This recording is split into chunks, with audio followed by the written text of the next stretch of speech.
mais um encontro nosso, né? Nessa terça-feira, no programa Paz e Bem, um pouquinho mais de palavras dos ensinamentos de Shakyamuni Buda, do Buda histórico, Siddhartha Gautama, esse quadro que eu tenho aqui atrás, que vocês podem ver.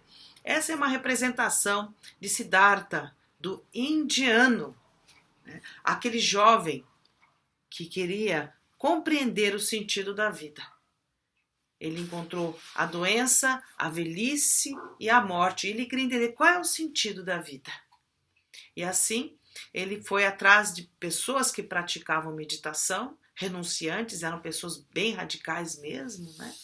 600 anos antes de Cristo. Então ele largou tudo, abandonou tudo para seguir esses renunciantes, que eram praticantes que realizavam mortificações, práticas bem radicais, para ver se acessavam a clareza da mente. Isso na Índia antiga, 600 anos antes de Cristo. E porque eu tenho a cabeça raspada, né, para um pouco, vocês estão vendo que ele está com o cabelo aí, mas quando ele saiu da casa, da propriedade, porque ele era um príncipe, né, Siddhartha Gautama era um príncipe, filho do Shuddhodana, um grande rei na época lá da Índia, né, e ele, quando saiu de casa, o cabelo representava a nobreza. Então, o que ele fez? Ele tinha um cabelo grande, comprido, como era dos guerreiros, como era de famílias reais, né? E aí que ele fez? Raspou a cabeça, dizendo: eu não tenho vínculo com família, eu não tenho vínculo com a minha história, eu não tenho vínculo, né, com as questões da minha família. E agora eu vou me dedicar à prática, a mortificações, a práticas radicais. Preciso compreender o sentido da vida. E assim, ele seguiu renunciantes, seguiu praticantes de yoga, praticantes desses tipos de caminhos, né, para poder entender o sentido da vida. Mas foi assim, ele praticou com tamanha intensidade que ele quase morreu, porque não se comia, ficava muito tempo sem comer, ficava em meditação, praticando vários tipos de exercícios, até que ele percebeu que se ele passasse mal, se ele morresse, quer dizer, ele não conseguia mais nem caminhar. Então, o que ele fez? Ele parou de praticar tudo isso quando uma pessoa ofereceu a ele uma papa de arroz. Ele aceitou, ele se alimentou, aí ele ficou mais forte e pensou o seguinte: se eu morrer, eu não vou descobrir nunca isso. Então, nesse momento, esse tipo de prática mostrou o caminho do meio.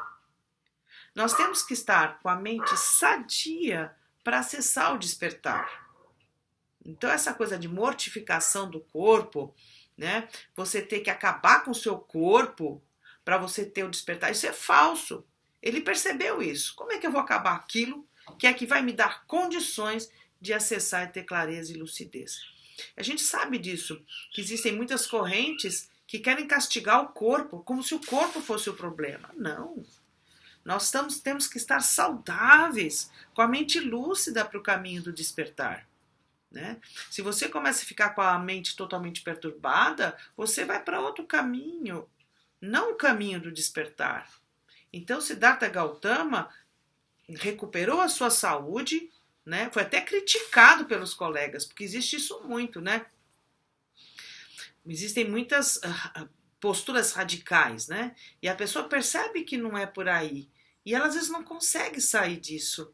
E vai criando uma roda muito neurótica de espiritualidade, né? No sentido de você acabar com os desejos, acabar com o seu corpo. Não é assim. A gente tem que estar com a mente equilibrada. O que são os desejos? Como eu lido com os desejos? Como eu lido com as minhas necessidades? Tem que ter sabedoria para lidar com as necessidades, né? E não você ser radical. E não é assim o caminho. O caminho do meio de Shakyamuni Buda e Siddhartha Gautama foi esse. Eu preciso conhecer a minha mente. Como a minha mente está funcionando para que eu tenha uma vida de saúde, saudável e possa acessar e compreender o sentido da vida com plena lucidez. Isso é iluminação, é uma mente desperta.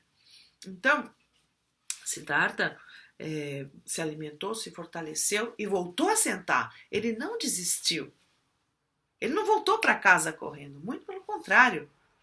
Ele mais fortalecido, saudável, sentou novamente e aí, num dado momento, teve um grande insight, um grande despertar. E aí ele percebeu o sentido da vida, né? E aí tornou-se um Buda. Nesse momento, eu, a grande terra e todos os seres nos tornamos o caminho. Foi a frase que ele disse. Ele percebeu o interser, ele percebeu o interconectado com tudo que existe. Aí nesse momento surgiu um Buda na face da terra. A sua mente despertou. Buda significa em sânscrito despertar, né? E aí, nós monges ou praticantes budistas, especialmente nós monges, nós raspamos a cabeça. A minha tradição raspa a cabeça, porque a gente lembra o momento que ele rompeu com seus vínculos, com a sua origem de príncipe, né? Seus vínculos familiares, né?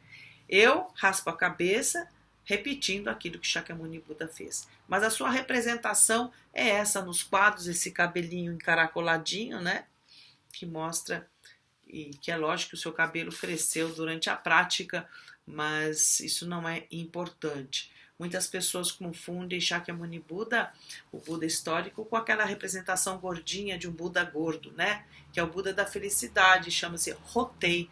Existiu mesmo, é um personagem que ajudava muito as pessoas, né? E aí representa a felicidade e a abundância, mas não é Siddhartha Gautama. A representação do Buda histórico é esta, semelhante a esta, com características indianas, tá bem?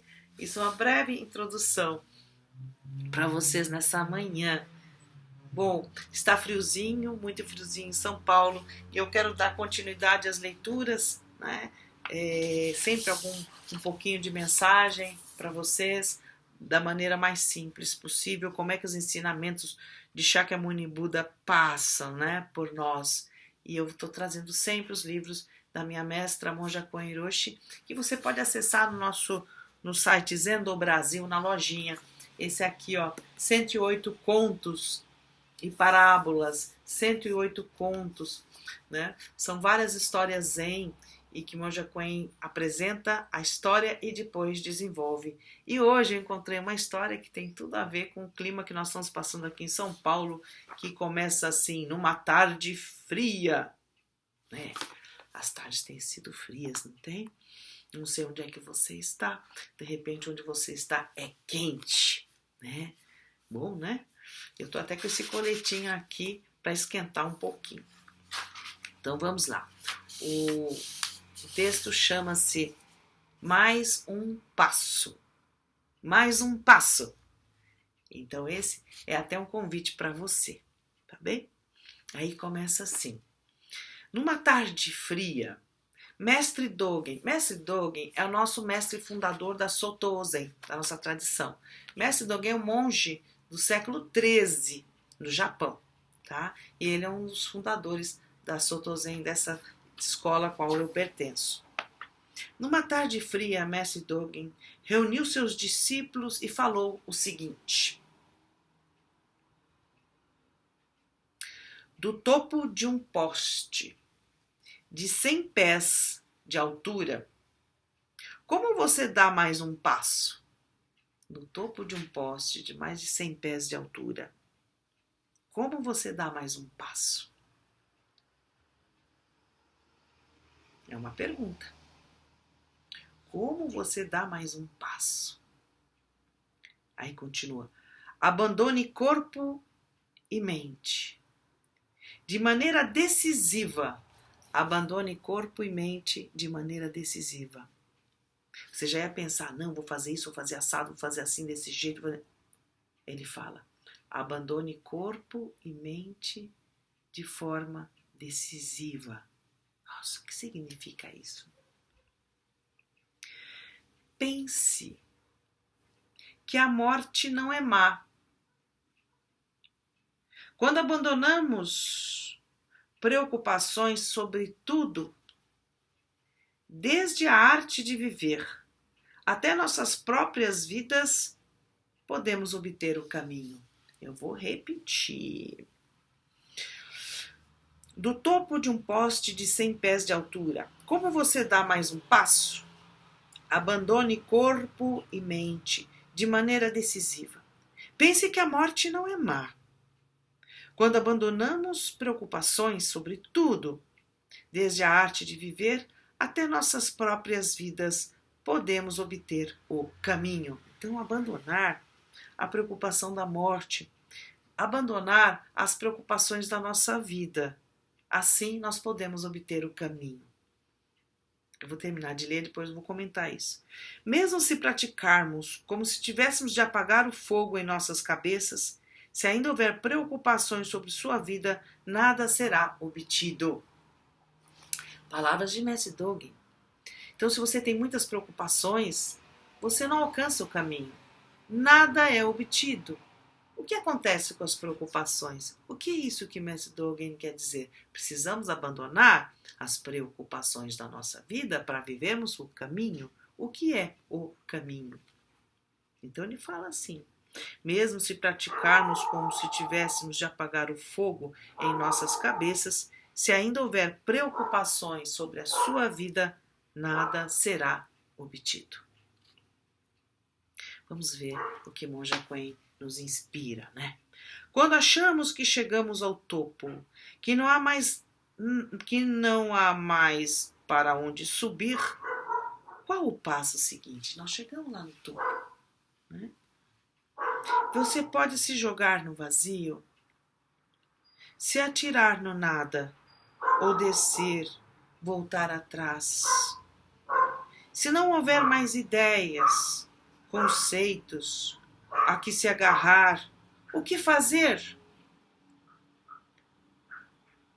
Só os capazes de dar esse passo adentram o caminho do não eu. Eu vou repetir, minha cachorrinha latindo bem animada essa manhã, né? Parece a gente com a vida. Quando achamos que chegamos ao topo, que não há mais para onde subir, qual o passo seguinte? Você pode se jogar no vazio, se atirar no nada, ou descer, voltar atrás.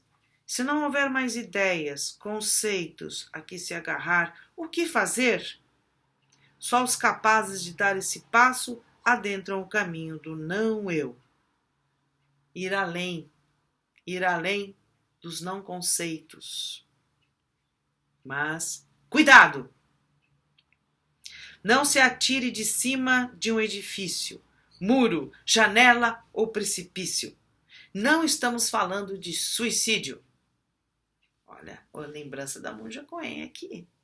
Nós não estamos falando que você tem que se atirar, né? Falamos da grande morte.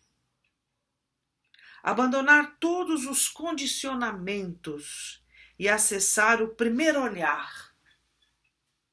A compreensão da realidade antes de rótulos, antes de nomear, antes de catalogar.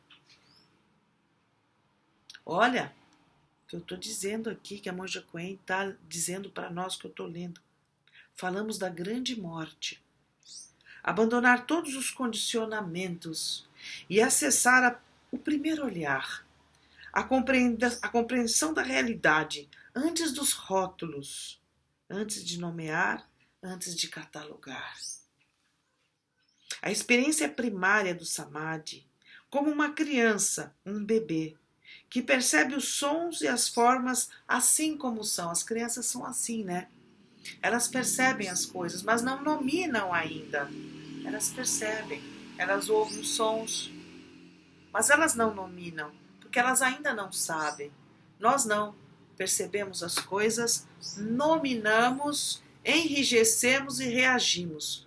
O que está dito aqui é que devemos desenvolver aquela percepção antes de rotular, aquela percepção antes de nomear, aquela percepção antes do sentimento de rejeição, a percepção da vida aberta, antes que as preocupações venham nos atropelar.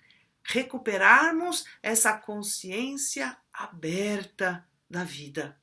É isso que está dizendo aqui. Morrer para os condicionamentos que levam ao sofrimento E eles são incessantes na nossa vida. Por isso que o zazen é importante, a meditação zen é importante. A gente percebe quando os ganchos das preocupações vêm dominar as nossas emoções. E as nossas emoções que estão no caminho são abduzidas, são chupadas, são comprometidas, são intoxicadas e aí sofremos. Antes que isso aconteça, antes que esse gancho chegue, antes que as suas interpretações cheguem, antes de você nominar, perceba a realidade surgindo, como ela vem. É isso que está dizendo aqui. A experiência primária do samadhi como uma criança, um bebê, que percebe os sons e as formas assim como elas são. Há quem desista, quem desça se apoiando nas próprias referências. Há quem seja capaz de abrir mão e dar o passo em direção do nada. Há quem seja capaz de abrir mão e dar o passo em direção do nada. E, o nada é tudo. Não perdido, não encontrado, não há queda, não há ascensão e não há o parar estático no ar. Os koans são usados muitas vezes para nos levar a esse lugar. Este é um koan chamado Mais um Passo, né, que eu li. Continua. Houve um monge japonês que na década de 1930 foi transmitir os ensinamentos zen em Nova York. Seu nome era Sokei. As pessoas tinham muitas questões e ele deu a seguinte explicação sobre a experiência zen, porque as pessoas querem explicações o tempo inteiro, né? Como você aqui, está querendo uma resposta, uma solução para os dramas, né? Seus, que você está passando e que todos nós passamos. A gente quer respostas. Né? Então esse monge, as pessoas tinham questões e ele deu a seguinte explicação sobre a experiência zen, porque aqui eu estou falando para vocês do budismo zen, da experiência zen, que é a da presença. Vamos ver o que ele fala. Uma pessoa queria chegar ao fim do mundo. Caminhou e caminhou. Subiu e desceu montanhas. Atravessou planaltos. Cruzou rios, oceanos e desertos. Adormeceu nos vales e acordou nos picos. Mas não chegava ao fim. Certo dia, chegou a uma área lotada de pessoas. Onde estou? Perguntou. E responderam. Aqui é onde tudo termina. Nada mais há. Curiosa, a pessoa deu mais alguns passos e lá estava um nada, um abismo escuro, o desconhecido não identificável pelo conhecido, o desconhecido não identificado pelo conhecido. Eu vou repetir. O desconhecido não identificado pelo conhecido. O monge Sokei-an disse: ao chegar a esse local, a maioria das pessoas volta atrás. Aqui terminou tudo o saber. Aqui terminou todo o saber. Todo o conhecimento. Tudo que a mente pode compreender por meio da consciência lógica, do raciocínio. Pois é exatamente aqui que o praticante zen se atira. O praticante zen se atira exatamente onde todo conhecimento, tudo que a mente pode compreender por meio da consciência lógica do raciocínio, onde tudo termina, é onde o praticante zen se atira. atirar-se no desconhecido, atirar-se no vazio, no nada, abrir as mãos, soltar o poste do conhecido e atrever-se a penetrar o não. Saber. É por isso e é preciso de 3 elementos: a dúvida, a grande fé e a determinação. A dúvida, a grande fé e a determinação. E isso só ocorrerá se houver a entrega absoluta, sem preocupação com o futuro nem com o passado. É o momento da ruptura com todos os grandes. É o momento da ruptura que todos os grandes místicos de todas as tradições espirituais tanto aclamam como sendo o encontro sagrado. Oh, que belo, que bonito, né? É o momento da ruptura que todos os grandes místicos de todas as tradições espirituais tanto aclamam como sendo o encontro sagrado. Vamos dar esse passo? Esse é o convite dessa manhã para você. Vamos dar esse passo? Jogue fora tudo o que obteve.